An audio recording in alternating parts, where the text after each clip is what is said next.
On this show, you know, we like to promote all sports, and we talk about sports that exist in Nigeria, but, you know, probably don't get talked about as much as it should. And tonight on the show, we're talking about archery. And guess what? You will be seeing and listening to the national archery champion.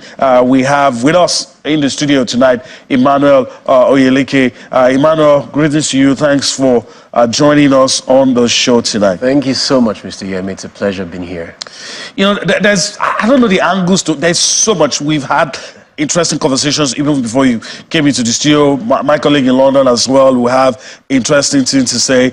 I know you don't just do archery. There's Scrabble, there's this. You've represented Nigeria at the highest level.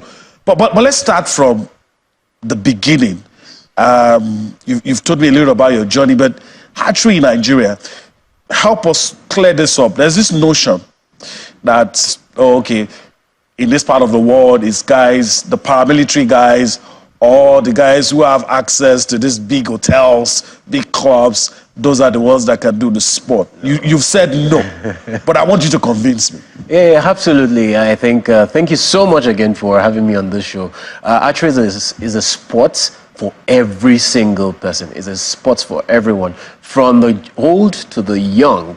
Archery is something that you can do, and is no gender restriction. No gender restriction, no age restriction, and also we have like inclusivity in terms of talking about the para athletes, which we call open.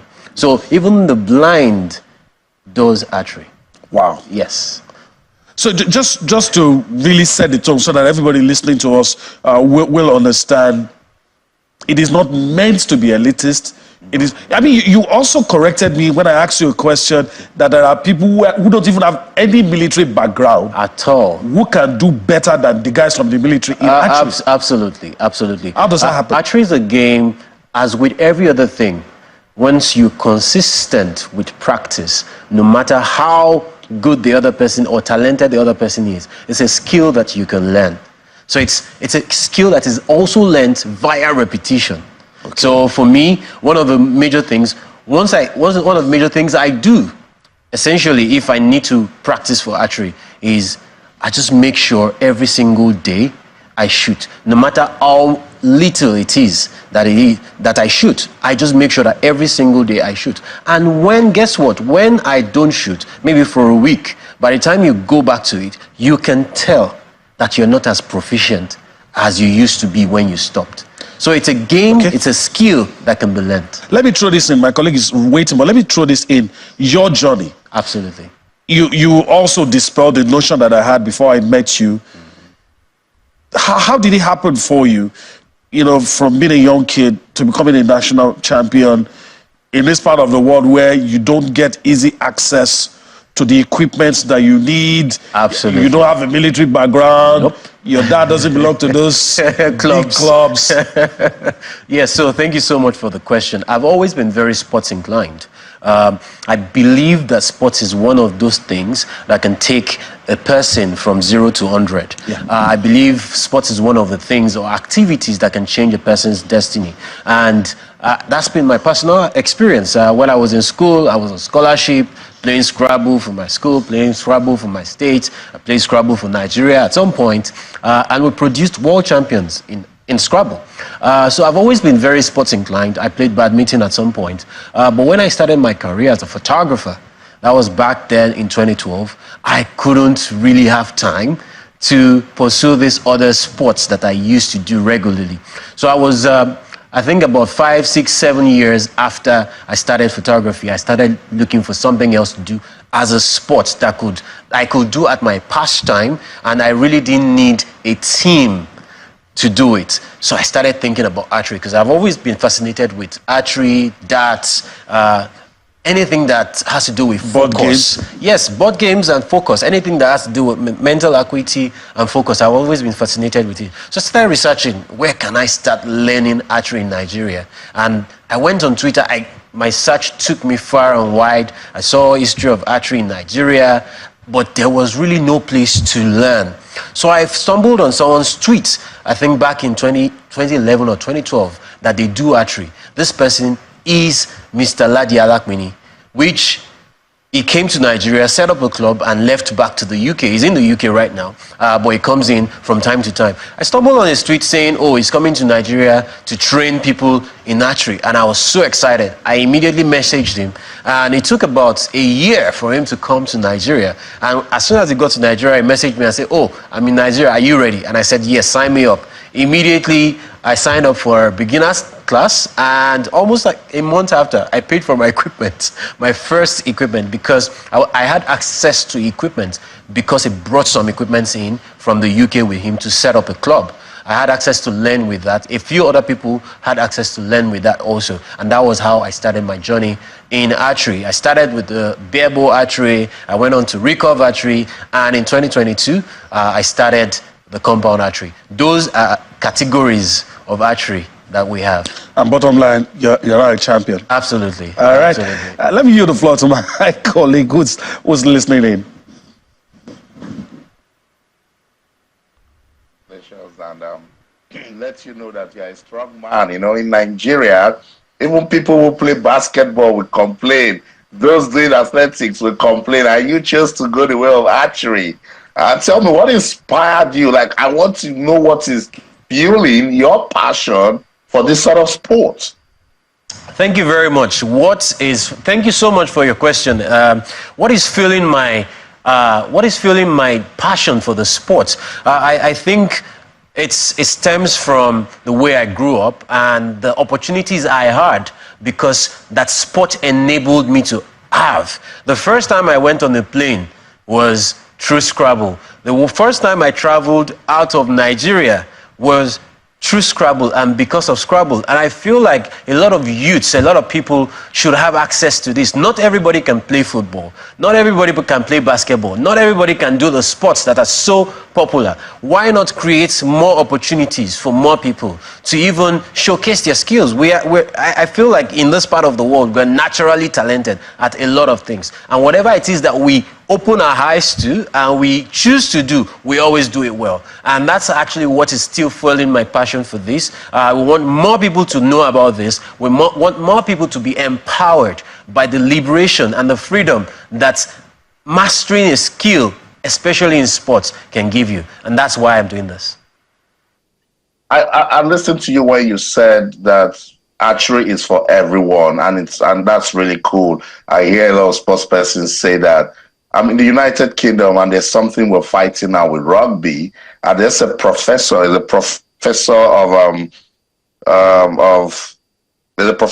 University of Winchester, and he has described rugby as a form of child abuse because of what they put kids into. So he's saying, look, it's too rough for kids because of the post-traumatic, conditions that they get into.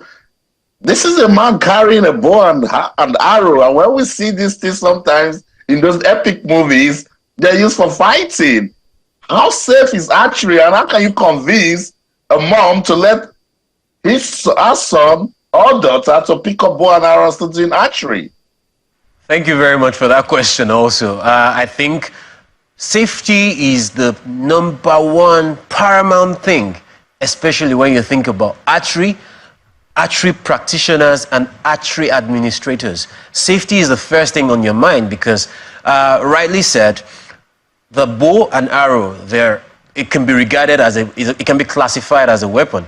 So it is important that, number one, the first thing, what I said, is training. Once you get trained, the next thing you do is you get certified. So I carry a license issued by the Nigerian Archery Federation as of now. So, and I think that's actually the standard everywhere you go, all over the world. The history of the game might be one that was steeped in warfare or anything. I mean, the history of the implements of the game itself. However, I think archery being done as a sport is one of the most disciplined sports that you can ever experience, because you have to listen to the whistle commands. At some point, you can pick up your bow, you can put an arrow, you can direct the arrow into the crowd, or just engage in any conduct that can harm the next person. And that's why archery is one of the safest sports, and also not just the safest sports, it is one of the sports that can actually give you 100% health, because you're using 100% of your body, you're using your mind, you're using your focus, and it increases mental acuity also. So archery is one game that I can recommend to even the young and the old. And especially, you said you're in UK. I think archery is a culture, especially even in the UK. You see the young, you see the old. Every weekend, there's always a meet, there's always a competition, there's always Gloucester versus Winter. I mean, there's always something going on every single weekend in archery. And that's one of the things that we look up to. That's one of the things we want to achieve. Even in Nigeria here, let's make archery an household name. And it is possible. Yeah, I agree with you. And archery is very big right here in the United Kingdom. The name I was trying to remember was Professor Eric Anderson, the professor of sports, health, and social sciences at the University of Winchester. He's been pushing that fight that rugby should be treated as a form of child abuse, and kids under the ages of 16 shouldn't be allowed to take part in rugby. But now I think with your analysis, it will back off archery. I said, no, let's not go to that one yet.